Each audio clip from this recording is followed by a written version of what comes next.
Oke, selamat datang di kelas matematika hari ini. Jadi hari ini saya akan menjelaskan tentang materi yang terakhir kita, yaitu aplikasi turunan fungsi. Sebenarnya masih ada satu materi, yaitu integral, tapi waktunya dan kondisinya seperti ini, jadi sangat tidak memungkinkan ya. Oke, langsung aja. Aplikasi turunan fungsi itu sebenarnya adalah bentuk aplikatif dari turunan fungsi yang kemarin kalian pelajari, atau konsep turunan fungsi yang kalian pelajari. Ini adalah definisi turunan fungsi. Saya buat ringkasan aja di sini. Ya. Jadi definisinya adalah f aksen x itu adalah turunannya, diambil dari bentuk limitnya. Kemudian simbolnya adalah f aksen x sama dengan y aksen dy dx di fx per dx. Dalam turunan fungsi itu ada dua sebenarnya, turunan fungsi aljabar sama turunan fungsi trigonometri. Yang trigonometri ini kita tidak ambil karena ini untuk peminatan atau kelas IPA ya.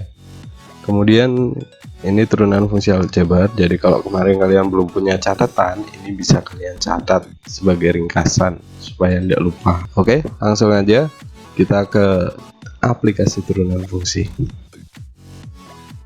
Yang pertama adalah untuk mencari gradien garis singgung, lalu ada persamaan garis singgungnya.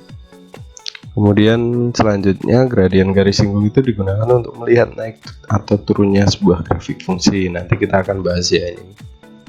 Lalu titik di mana grafik fungsi f tidak naik atau tidak turun itu disebut titik stasioner. Nanti kita juga akan bahas ini. Oke, kita lihat satu persatu di sini. Yang pertama adalah gradien garis singgung. Jadi setiap kurva itu pasti memiliki garis singgung, tergantung di mana titiknya itu diletakkan ya. Jadi garis singgung itu hanya melewati satu titik pada kurva. Nah, di sini ada sebuah kurva. Contoh sebuah kurva itu adalah titik, sebuah titik yang jika digeser itu garis singgungnya juga akan berganti-ganti atau persamaannya juga akan berubah. Lalu saya berikan contoh dari gambar itu ya. Itu adalah gambar grafik dari y sama dengan x pangkat 3 min 3x. Kemudian kita mau cari persamaan garis singgung di titik, misalkan di titik min 1,2, sesuai dengan gambarnya itu ya, di titik B kalau di gambar itu. Maka kita cari turunan dari x pangkat 3 min 3x, yaitu adalah 3x kuadrat min 3. Kemudian karena di titik min 1,2 kita cuma pakai min 1-nya aja, atau x-nya atau absisnya aja ya. Nah, untuk apa? Untuk mencari gradiennya. Jadi min 1 ini, min 1 itu ini, min 1 ini dimasukkan ke dalam turunan fungsinya, min 1 kuadrat min 3. Ini ya, hasilnya adalah 0. Jadi y min y1 sama dengan m kali x min 1. Ini adalah persamaan garis singgungnya. Kemudian min 2, y1 nya itu adalah ini 2. Jadi min 2, m nya adalah 0, masukkan di sini, x tetap x, min 1. Min 1 ini didapatkan dari ini titiknya.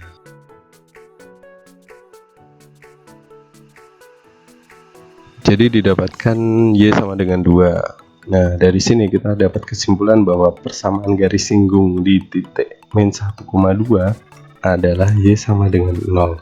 Khusus untuk fungsi fx sama dengan x pangkat 3 min 3x atau y sama dengan x pangkat 3 min 3x.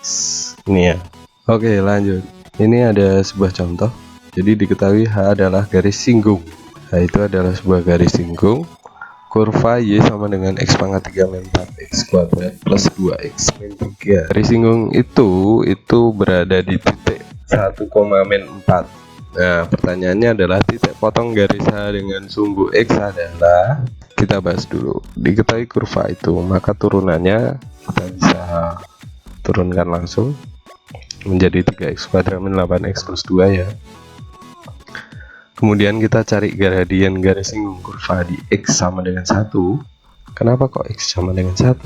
Karena dari titik ini yang diambil adalah satunya aja atau absisnya aja. Absis itu adalah X, kalau Y itu adalah ordinat. Or, bukan koor. Oke.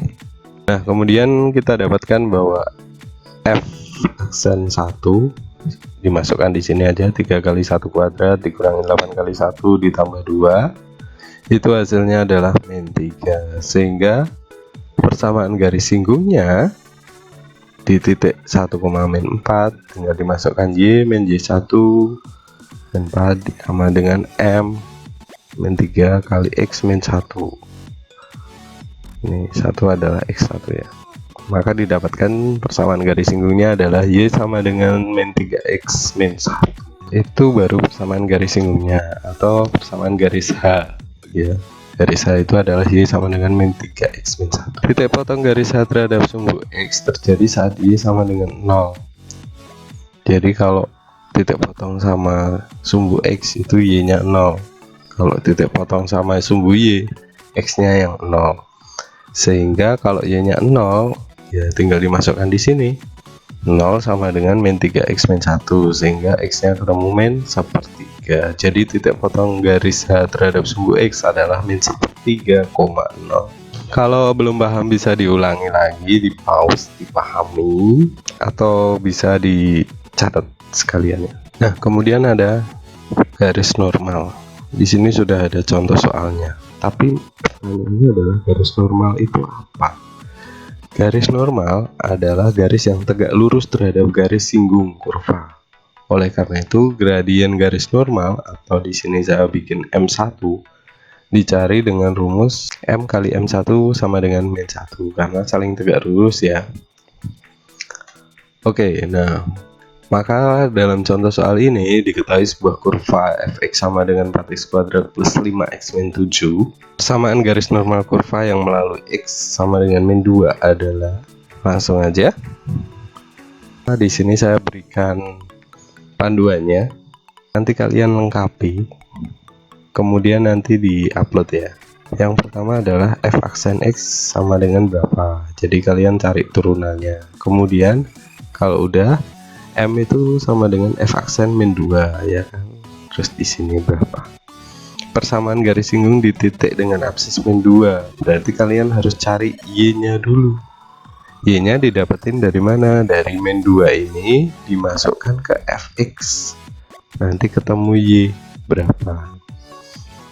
M sudah ketemu. Lalu cari M1-nya atau gradien garis normalnya. Pakai rumus ini. Nanti kalau sudah ketemu dimasukkan ke persamaan garis biasa Y min Y1, berarti tadi hasilnya yang min 2 dimasukkan sini sama dengan M nya diganti dengan M1 kali X min X1 atau min 2 ya. Kita lanjut lagi. Gradien garis singgung digunakan untuk melihat naik turunnya sebuah grafik fungsi. Jadi grafik itu bisa naik, bisa turun, atau bahkan tidak naik, tidak turun gitu ya. Nah, caranya adalah dengan menurunkan fx. Supaya kalian lebih paham, di sini saya punya sebuah gambar. Jadi gambar yang tadi masih yang tadi. Coba nanti kita lihat ya, kenapa warnanya saya bedakan dua gini. Yang pertama, grafik F tidak naik, tidak turun. Berarti F aksen A sama dengan 0. Maksudnya gimana? Kita lihat. Itu adalah grafik dengan persamaan Y sama dengan X pangkat 3 min 3X. Kemudian kita cari turunannya, ketemu 3X kuadrat min 3. Karena grafik fungsi ini tidak naik tidak turun, maka F aksen sama dengan 0 ya, F aksen sama dengan 0, sehingga ketemunya X kuadrat min 1. Nah, ini kita faktorkan, kemudian didapatkan X sama dengan 1 atau X sama dengan min 1. Oke, ini cukup familiar ya bentuk kayak gini. X1 sama X min 1 itu di mana? X1 itu di sini. Ini X1 1, maka titiknya di sini. Kalau min 1 itu titiknya di sini. ya. Jadi dia berada di puncak-puncak ini, puncak-puncak ini. Itu grafik tidak naik tidak turun ya. Kalau grafik fungsi naik berarti f aksennya harus lebih dari 0. Coba nih, nah di sini sama bentuknya sebenarnya dengan ini, sama, hanya tandanya sama dengan diganti dengan lebih dari, sehingga sampai di sini kalian masuk ke pembuat 0. Masih ingat ya pertidaksamaan kuadrat? Maka x-1 sama dengan 0, x plus 1 sama dengan 0. Ini adalah pembuat 0. Jangan terburu-buru terus ini lebih dari maka x lebih dari 1, x lebih dari min 1. Enggak gitu. Tapi kalian buat pakai garis bilangan. Min 1, 1 plus min plus. Coba diingat-ingat lagi dari mana plus min plusnya. Tinggal kita masukkan 0 kan. Yang paling gampang. 0 dimasukkan ke sini, hasilnya min, maka ini min, ini plus, ini pindah batas jadi plus juga. Oke. Kemudian kalau grafik fungsi turun itu sama kayak tadi, tinggal diganti kurang dari. Jadi kalau yang naik sama yang turun itu pasti berkebalikan. Naik itu yang plus, turun itu yang min atau kurang dari 0. Nah, maka kalian sudah paham kan ini kenapa merah, ini kenapa biru. Kalau yang merah itu artinya naik, sedangkan yang biru itu artinya turun. Jadi grafik fungsi naik jika x kurang dari min 1 atau x lebih dari 1. Jadi kurang dari ini, min 1 kurang dari ini, atau x lebih dari 1 nih. Ini juga naik sampai titik B, ini naiknya sampai terus sana. Sedangkan yang biru itu turun sampai di titik A terus naik. Mudah-mudahan jelas ya. Oke, yang paling penting adalah kalian tahu ini, kalau grafik fungsi tidak naik tidak turun itu pasti di suatu titik ya, pasti sama dengan. Tapi kalau grafik fungsi naik, grafik fungsi turun itu pasti pertidaksamaan. Nah, gitu aja. Oke, lanjut ya. Tadi ada sebuah grafik di mana dia tidak naik, tidak turun. Itu dinamakan sebuah titik stasioner. Titik stasioner itu ada 3, titik maksimum, titik minimum, dan titik belok. Maksudnya gimana? Kita lihat dari titik belok dulu. Jadi kalau titik belok dia naik, terus habis itu naik lagi, atau turun, terus turun lagi, gitu. Kalau titik minimum dari turun terus naik. Kalau maksimum dari naik terus turun. Jadi titik C di sini adalah titik belok, titik A di sini adalah minimum, sedangkan yang di sini adalah maksimum. Itu adalah jenis-jenis titik stasioner. Jadi ada 3 ya. Lanjut. Cara menentukan jenis titik stasioner dari grafik fungsi. Sebenarnya ada 2 cara. Yang pertama kalian gambar grafiknya kayak tadi, ada gambarnya, atau pakai uji turunan yang kedua, F double aksen. Ini kalian pernah dapat di konsep itu ada turunan tingkat tinggi. Nah, ini tingkat 2 gitu. Yaitu caranya hampir sama kayak yang tadi. Jadi F double aksen A kalau 0 itu adalah titik belok. Kalau kurang dari itu malah maksimum. Kalau lebih dari itu malah minimum. Jadi kebalikannya hanya di sini sama di sini ya dengan yang tadi. Jadi nanti pertanyaannya pasti ini kalau di titik ini minimum, maksimum, atau titik belok kayak gitu.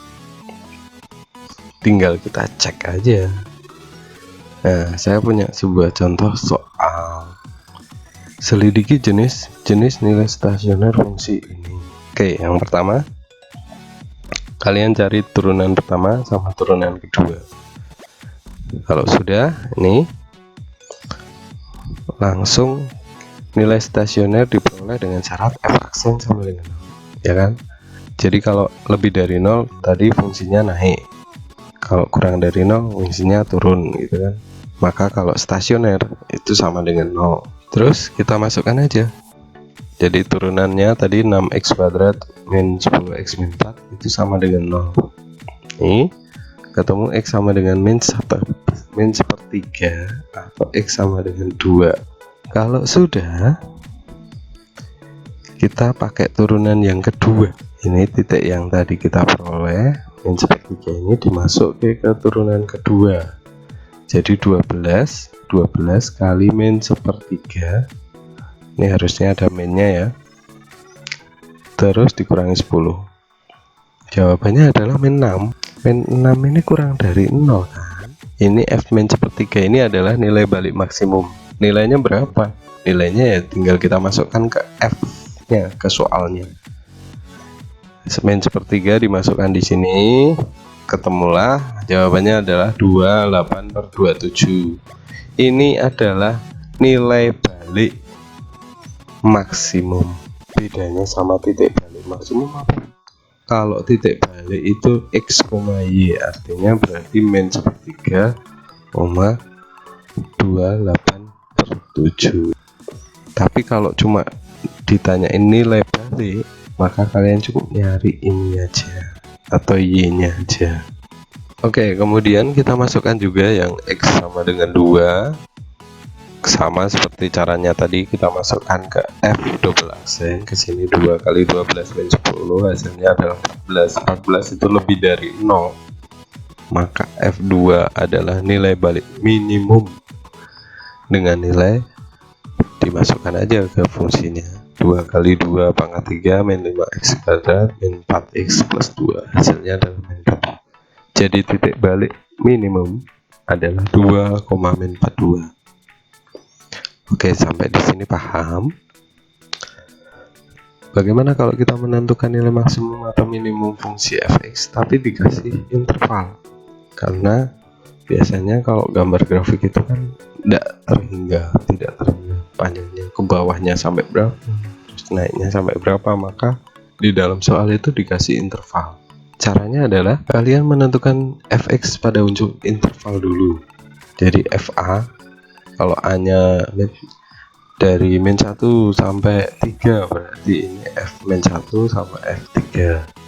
Kemudian tentukan nilai stasioner fx kalau ada. Apakah mungkin bisa tidak ada? Bisa jadi kalau grafiknya lurus itu pasti tidak punya nilai stasioner, grafik linear gitu ya. Oke, kemudian pilih yang nilai terbesar itu adalah nilai maksimum, nilai terkecil adalah nilai minimum. Maksudnya kayak gimana? Kita langsung lihat ke contohnya aja ya. Nah, di sini ada sebuah contoh. Jadi soal-soal yang saya kasih di sini itu adalah soal ujian nasional. Di sini ada coba contoh. Nilai maksimum dari fungsi fx sepertiga x pangkat 3 min 3 per 2x kuadrat dan seterusnya pada interval 0 sampai 3. 0 sampai 3. Maka sesuai dengan cara yang tadi, kita masukkan batas-batasnya dulu. 0 sama 3. X0 berarti F0, ketemunya 9. X3 sama, ketemunya adalah juga 9. Kemudian kita cari fungsi stasioner. Jadi stasioner itu saat turunan pertamanya adalah sama dengan 0. Maka F ini diturunkan jadi ini, jadi x kuadrat min 3x plus 2, terus disama dengankan 0. Jadi ini sama dengan 0. Ketemunya x min 1 sama dengan 0 atau x min 2 sama dengan 1, 2. Nah, di sini ada titik stasioner 1, 2. Oke, jadi di sini bisa plus, min, plus itu dari mana? Tinggal kita masukkan aja. Jadi batasnya itu 1, 2, terus kita masukkan 0, misalkan 0 dimasukkan ke sini, hasilnya adalah 2. Maka dia plus, terus min, terus plus. Nah, ini gunanya buat apa? Jadi maksimumnya itu antara 1, ini kan titik stasioner yang maksimum. kan grafiknya naik terus turun. Ini maksimum, ini minimum, bisa jadi. Tapi kan di sini ada batasnya. Siapa tahu yang 3 di sini itu lebih tinggi daripada 1, ya. Sehingga dari sketsa kurva fx pada interval 0 sampai 3 terlihat bahwa fx itu maksimum di titik x-1 atau mungkin maksimum di x sama dengan 3 dan fx minimum di x sama dengan 2. Cukup jelas ya.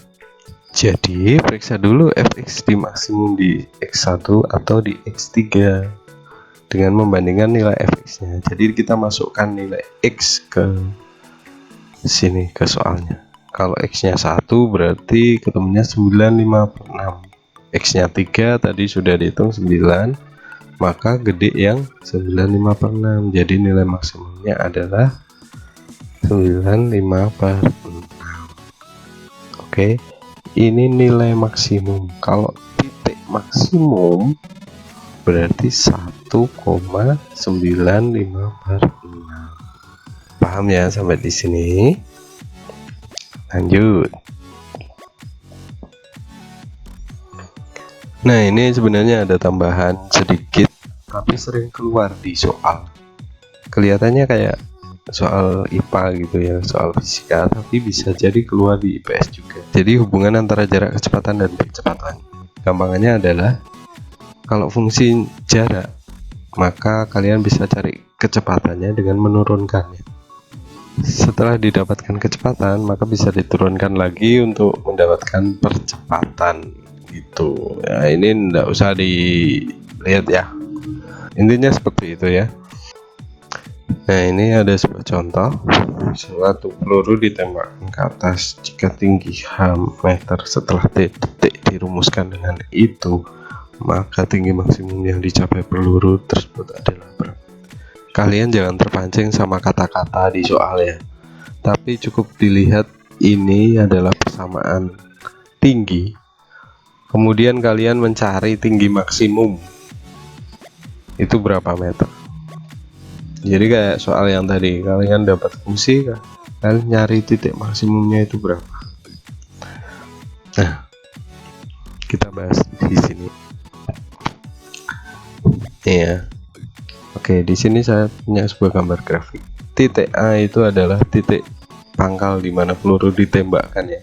Jadi peluru itu kalau dilempar atau bola ditendang pasti akan membentuk sebuah kurva. Nggak mungkin terus naik terus tiba-tiba turun. Pasti melengkung gitu ya. Oke, langsung kita bahas dulu. Fungsi yang menyatakan tinggi peluru itu adalah jarak. Ya, tinggi jaraknya berapa meter toh, tinggiannya berapa meter toh. Fungsi yang menyatakan kecepatan peluru itu adalah kecepatan atau VT. Kalian tadi ingat hubungannya apa? Kecepatan adalah turunan dari jarak, maka kita cari turunannya dulu. VT nya menjadi 120 min 10 T, didapatkan dari turunan dari atau turunan dari jaraknya ya. Oke. Nah, tinggi maksimal itu kalau kecepatannya 0. Kok bisa ya? Kita lihat dulu ya di animasi berikut. Nah, tuh. Dari bawah kenceng, terus naik, terus sampai di atas itu dia anteng. Set. Nah, dia sempat 0 detik, terus turun lagi. Terus kenceng. Jadi kayak naik roller coaster itu, dari bawah ngegas sampai di atas, semakin di atas itu kayak berhenti terus tiba-tiba turun. Nah, kayak gitulah. Oke, jadi tinggi maksimal itu kalau kecepatannya 0, berarti VT sama dengan 0.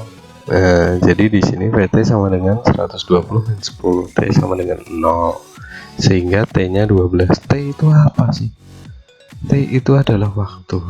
Jadi untuk mencapai sebuah tinggi, kalau kita dari bawah kita mau naik itu pasti butuh waktu. Saat 12 detik itu sampai di ketinggian puncak. Itu logikanya kayak gitu. Jadi kita tinggal masukkan saat 12 detik itu tingginya berapa. Jadi dimasukkan aja ke H atau ke rumus tingginya, didapatkan 720. Jadi tinggi maksimalnya yang dicapai adalah 720. Oke, sampai sini paham? Ya, itu kira-kira materi aplikasi turunan itu hanya itu. Jadi kalau misalkan ada yang ingin ditanyakan atau ada yang belum paham, bisa ditulis di kolom komentar ya. Sampai di sini aja. Terus nanti yang harus diupload untuk resensi dan cek pemahaman akan saya beritahukan di Classroom. Oke. Sampai di sini dulu ya. Semoga tetap selalu sehat, waras, dan sampai jumpa lagi.